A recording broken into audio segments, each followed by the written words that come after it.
अबू आजमीनी केलेलं वक्तव्य त्याच्या सजेत वाढ झालीच पाहिजे, परंतु छत्रपती शिवाजी महाराजांचा अवमान करणारे महाराष्ट्रात जो जो कोणी असेल त्याच्यावर कारवाई होणार की नाही,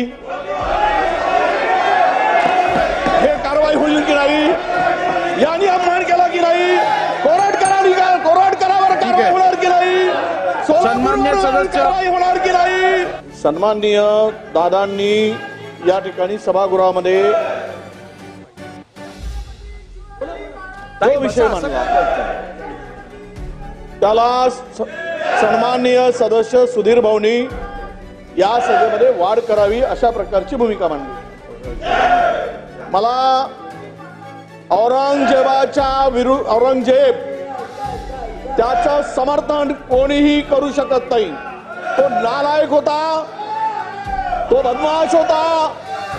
त्याची एकूण कारकीर्द जी पाहिली तर या देशातील महाराष्ट्रातील असा माणूस सापडणार नाही जो औरंगजेब हा नाव सुद्धा तुम्हाला दिसणार नाही। जे मुस्लिमांमध्ये सुद्धा औरंगजेब नाव ठेवताना लोक घाबरतात। त्याला कारवाई केली, ती कारवाई वाढवून मिळावी याबद्दल अजिबात आमचं समर्थन आहे। ऐका ना, तुम्ही काय ठेका घेतला काय आमचा? ऐका ना, ज्यावेळेस सुधीर भाऊ बोलत होते त्यावेळेस आम्ही बोलत होतो काय?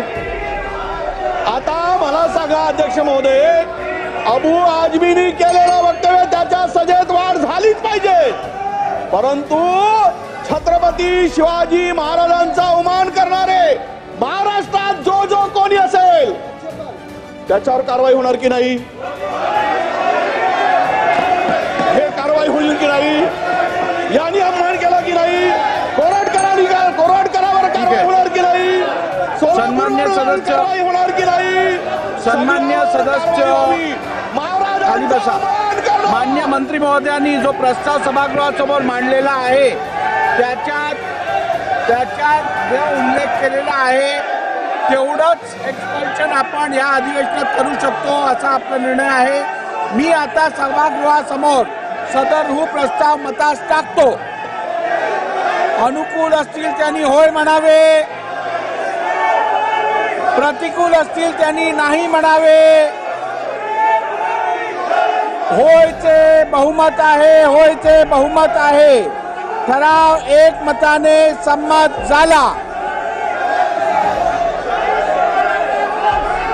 बसून घ्या, लेंग कागदपत्रे सभागृहाच्या पटलावर ठेवणे, माननीय उपमुख्यमंत्री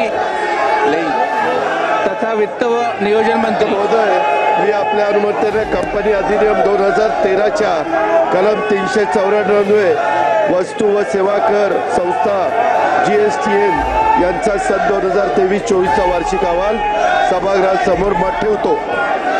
अहवाल सभागृहासमोर ठेवण्यात आला। सदर अहवाल विधिमंडळाच्या संकेतस्थळावर उपलब्ध करून देण्यात येईल। माहिती तंत्रज्ञान मंत्री